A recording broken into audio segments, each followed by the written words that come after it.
नमस्कार, good evening, शुभ संध्या। घड़ी में शाम के 8:30 बज चुके हैं और हम ठीक अपने वादे के अनुसार एक बार फिर हाजिर हैं आपके अपने प्रोग्राम स्पोर्ट्स स्कैन में। श्रोताओं, आज के अंक में तमाम खेल खबरों के साथ मैं हूं आपकी दोस्त और होस्ट जया भारती और इन खबरों पर विस्तार से चर्चा के लिए हमारे साथ स्टूडियो में मौजूद हैं जाने माने खेल विशेषज्ञ विजय लोकपल्ली। विजय जी, आपका स्वागत है। नमस्कार। तो बहुत उत्साह भरा दिन है आज, गणतंत्र दिवस की पूर्व संध्या है, तो हम ज्यादा समय नहीं लेंगे और सबसे पहले शुरुआत करते हैं अब तक की स्पोर्ट्स हेडलाइंस पर। इस वर्ष पद्म पुरस्कार से अलंकृत होने वालों में खेल जगत की कई हस्तियों के नाम शामिल।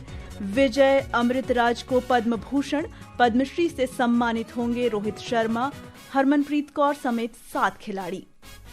भारत और न्यूजीलैंड के बीच तीसरा T20 मैच गुवाहाटी में जारी। महिला प्रीमियर क्रिकेट लीग में कल का 16वां मैच रोमांचक होने की उम्मीद और कल रात के मैच में दिल्ली कैपिटल्स ने रॉयल चैलेंजर्स बेंगलुरु को 7 विकेट से हराया। ऑस्ट्रेलियन ओपन टेनिस टूर्नामेंट में कल यूकी भांबरी डबल्स प्री क्वार्टर खेलेंगे और खेलो इंडिया शीतकालीन खेलों में चंडीगढ़ आइस हॉकी प्रतियोगिता के फाइनल में पहुंचा।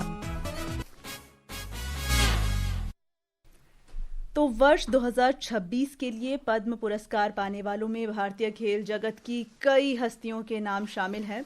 पद्म पुरस्कारों की घोषणा गणतंत्र दिवस की पूर्व संध्या यानी आज की गई है। इस साल खेल जगत से पद्म भूषण पाने वाले विजय अमृतराज इकलौते खिलाड़ी हैं। पद्म भूषण भारत का तीसरा सबसे बड़ा नागरिक सम्मान है, जबकि पद्मश्री चौथे स्थान पर आता है। अमृतराज को इससे पहले 1983 में पद्मश्री और 1974 में अर्जुन पुरस्कार भी मिल चुका है, जो भारतीय खेलों में उनके लंबे और अहम योगदान को दर्शाता है। रोहित शर्मा और हरमनप्रीत कौर के अलावा भारत के पूर्व तेज गेंदबाज प्रवीण कुमार और भारतीय महिला हॉकी टीम की गोलकीपर सविता पूनिया को भी पद्मश्री से सम्मानित किया जाएगा। इनके साथ बलदेव सिंह, भगवंत दास रायकवार और के पासनीवेल को भी खेल के क्षेत्र में उनके योगदान के लिए पद्मश्री पुरस्कार दिया जाएगा। आकर्षिता सिंह, स्पोर्ट्स स्कैन। तो कितना कह सकते हैं बेहद खास दिन है आज हमारे खिलाड़ियों के लिए भी और पूरे खेल जगत के लिए। और इस तरह का जब सम्मान मिलता है तो जो युवा खिलाड़ी हैं, नए नए खिलाड़ी, उनको कितनी प्रेरणा मिलती होगी इनसे। बहुत प्रेरणा मिलती होगी जया। पर आप देखिए कि जब खिलाड़ी अपना खेल का जीवन शुरू करता है तो उसकी उम्मीद होती है कि किसी स्टेज पे जाके उनको सम्मान मिलेगा और ऐसे राष्ट्रीय पुरस्कार मिलेंगे। और कईयों को बहुत देर से मिलता है, कईयों को जो है मरणोपरांत मिलता है। लेकिन इस अवार्ड के बहुत मायने हैं। इसके लिए जितनी मेहनत करता है खिलाड़ी, वो डिज़र्व करता है ऐसे बड़े अवार्ड्स। और मुझे बड़ी खुशी है इसमें जय कि विजय अमृतराज, इनका इतना बहुत बड़ा योगदान रहा है टेनिस के लिए। सविता पूनिया, अगर आप देखें, गजब की गोलकीपर, उन्होंने बहुत डिजर्विंग उनको मिला है। और रोहित और हरमनप्रीत को तो लोगों को उम्मीद थी कि इस बार उनको जो है पद्मश्री मिलना चाहिए क्योंकि वर्ल्ड कप विनर्स हैं।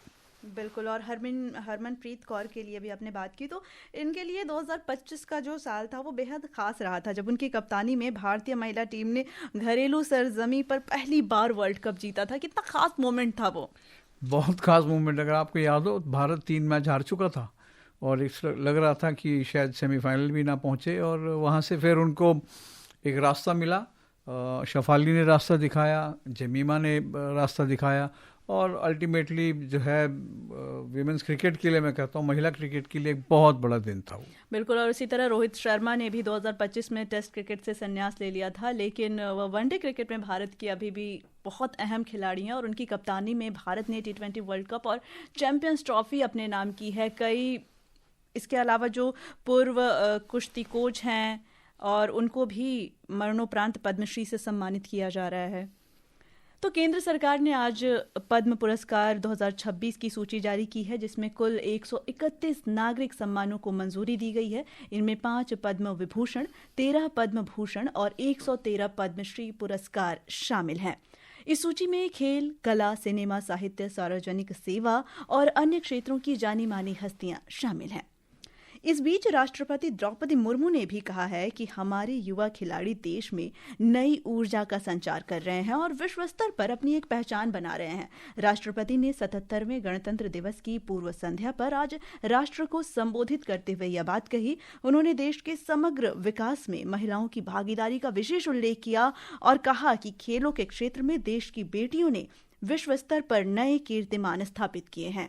पिछले वर्ष नवंबर में भारत की बेटियों ने ICC women's cricket world cup और उसके बाद blind women's T20 world cup जीतकर स्वर्णिम इतिहास रचा है। पिछले ही वर्ष चेस वर्ल्ड कप का फाइनल मैच भारत की ही 2 बेटियों के बीच खेला गया। ये उदाहरण खेल जगत में हमारी बेटियों के वर्चस्व का प्रमाण है। बिल्कुल। और अब जब हम क्रिकेट की बात कर रहे थे तो फिर भारत और न्यूजीलैंड के बीच जो चल रहा है हमारा तीसरा T20 क्रिकेट मैच गुवाहाटी के बरसापारा क्रिकेट स्टेडियम में, उसकी बात कर लेते हैं, जहां अंतिम ओवर खेल रहा है न्यूजीलैंड और ताज़ा समाचार मिलने तक यानी 19 ओवर और 5 गेंद में 9 विकेट पर 152 रन बना लिए हैं। इससे पहले भारत ने टॉस जीतकर गेंदबाजी का फैसला किया था। 5 मैचों की श्रृंखला में भारत 2-0 की बढ़त पर है। तो भारतीय टीम इस मैच में 2 बदलावों के साथ उतरी है। क्या कुछ देखने को मिलेगा आज? हाँ जी हाँ, देखिए बदलाव ये है कि एक्सपेरिमेंट कर रही है टीम। T20 वर्ल्ड कप आपके सामने है, अगले महीने से शुरू होने वाला है। पर यहाँ पे मैं कहूँगा, अगर आपको याद हो नागपुर के मैच में अभिषेक और रिंकू ने जो बैटिंग की थी उससे एक ड्रेसिंग रूम में बड़ी खुशी की लहर थी। और रायपुर में ईशान किशन और सूर्य कुमार यादव, खास करके कप्तान सूर्य कुमार यादव के कहीं रन नहीं बन रहे थे, तो उन्होंने जो है अपना फॉर्म दिखा के एक टीम में मैं कहूँगा बड़ा कॉन्फिडेंस जगाया है और ये अच्छा संकेत है अगले महीने जो वर्ल्ड कप शुरू होगा उसके लिए। बिल्कुल। और अभी न्यूजीलैंड के सारे ओवर खत्म हो गए हैं। निर्धारित 20 ओवर में 9 विकेट पर 153 रन बने हैं, यानी कि भारत के सामने अब 154 रन का लक्ष्य है। हालांकि भारत 2-0 की बढ़त पर है, तो ऐसे में भारतीय टीम इस मुकाबले को जीतकर श्रृंखला पर कब्जा करना जरूर चाहेगी।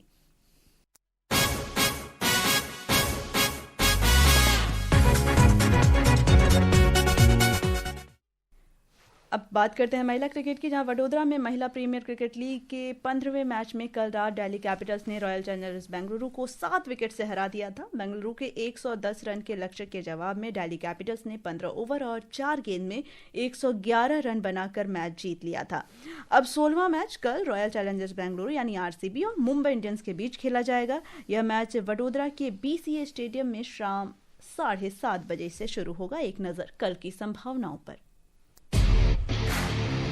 लगातार 5 मैच में जीत हासिल करने के बाद पिछले मैच में हार के बावजूद रॉयल चैलेंजर्स बेंगलुरु की टीम मजबूत स्थिति में है। RCB को कल दिल्ली कैपिटल से इस सत्र की पहली हार का सामना करना पड़ा था, इससे उसके विजय अभियान थम गया। ऐसे में ये कहना गलत नहीं होगा कि टूर्नामेंट के लीग चरण के आखिर में परिस्थितियां तेजी से बदल सकती हैं। इस हार के बावजूद RCB की टीम अंक तालिका में शीर्ष पर बनी हुई है। उसने अभी तक प्रत्येक विभाग में निरंतरता दिखाई है और वे पिछली पराजय को भूलकर आगे बढ़ने के लिए प्रतिबद्ध होगी। वहीं दूसरी ओर मुंबई इंडियंस को अगर प्लेऑफ में जगह बनानी है तो उसे जल्द से जल्द वापसी करनी होगी। मौजूदा चैंपियन टीम लगातार 3 मैच हार चुकी है, जिससे उसका अभियान रुक गया है और प्लेऑफ पहुंचने की उसकी उम्मीदें खतरे में पड़ गई हैं। Vaishnavi, sports camp. रोमांचक होने की उम्मीद है। रॉयल चैलेंजर्स बेंगलुरु जो कि अपने जीत के मोमेंटम को वापस से लाने की कोशिश करेगी, वहीं पे मुंबई इंडियंस जिसकी निरंतरता में काफ़ी कमी देखी गई है। मुंबई इंडियंस को तो देखिए बहुत कम चांस है प्लेऑफ में जाने के लिए। कुछ भी हो सकता है मानता हूँ, लेकिन 4 पॉइंट है केवल और जो है 2 ही मैच बचे हैं उनके पास, तो मुश्किल होगा।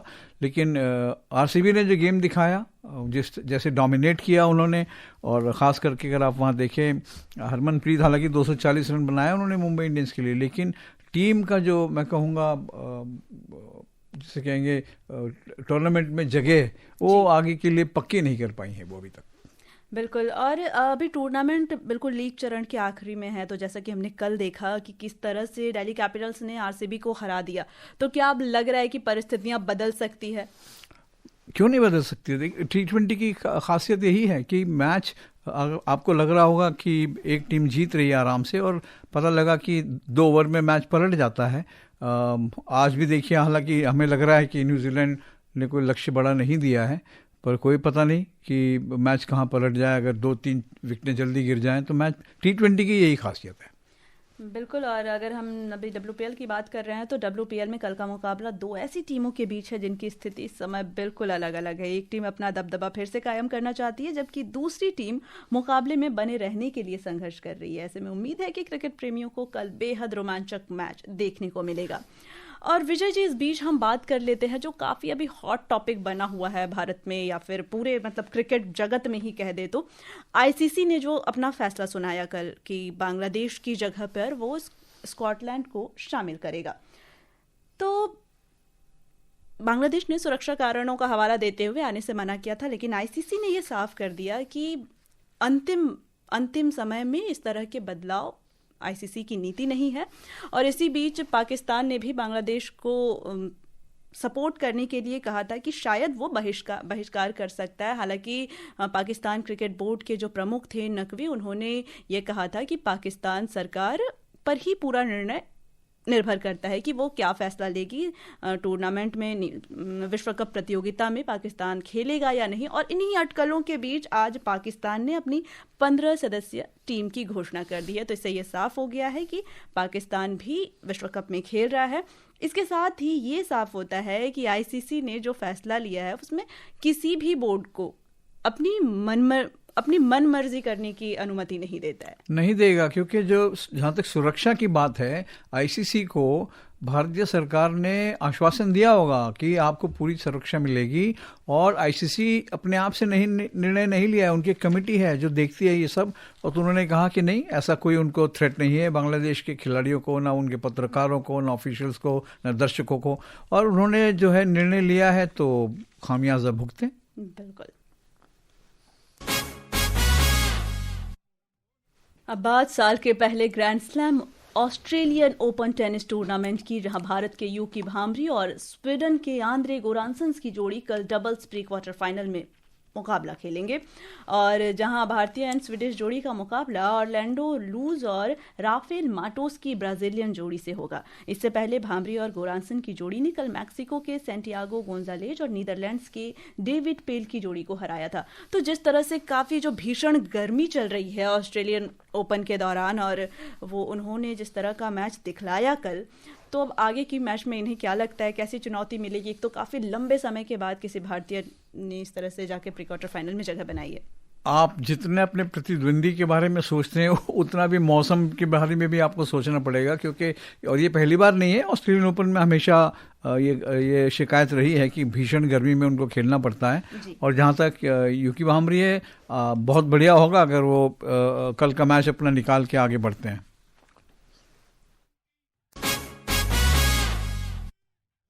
अब बात खेलो इंडिया की, जो कि लद्दाख के लेह में आयोजित किया गया है। और खेलो इंडिया शीतकालीन खेलों के छठे दिन यानी आज आइस हॉकी प्रतियोगिता के सेमीफाइनल खेले गए। कैसे रहे आज के मैच, जानते हैं हमारी लेह संवाददाता से।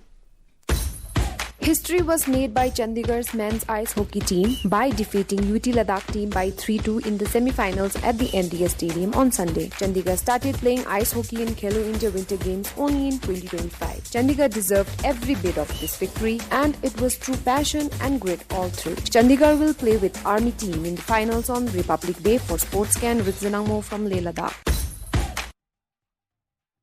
तो खेलो इंडिया जिस तरीके से पूरे हमारे युवा खिलाड़ियों को मौका दे रहा है, निखार रहा है, कितनी बड़ी पहल कह सकते हैं हम सरकार की इसको?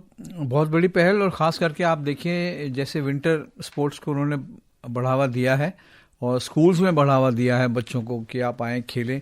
ये मुझे लगता है कि ये टोक्यो ओलंपिक्स के बाद, पेरिस ओलंपिक्स के बाद जो भारत का जो स्तर ऊपर गया है उसी को बरकरार रखने की कोशिश है। बिल्कुल। और इसी के साथ हम बता देते हैं कि भारत की उभरती हुई स्क्वॉश खिलाड़ी अनाहत सिंह को न्यूयॉर्क में खेले जा रहे अंतर्राष्ट्रीय स्क्वॉश टूर्नामेंट के दूसरे दौर में जापान की सतोमी से हार का सामना करना पड़ा। हालांकि अनाहत ने बहुत अच्छा खेल दिखाया और वाकई में ये कड़ा मुकाबला था। लेकिन अब श्रोताओं, समय हो गया है आपसे अनुमति लेने का। कल इसी समय फिर मिलेंगे ढेर सारी नई खबरों के साथ। तब तक सुनते रहिए आकाशवाणी FM गोल्ड। नमस्कार।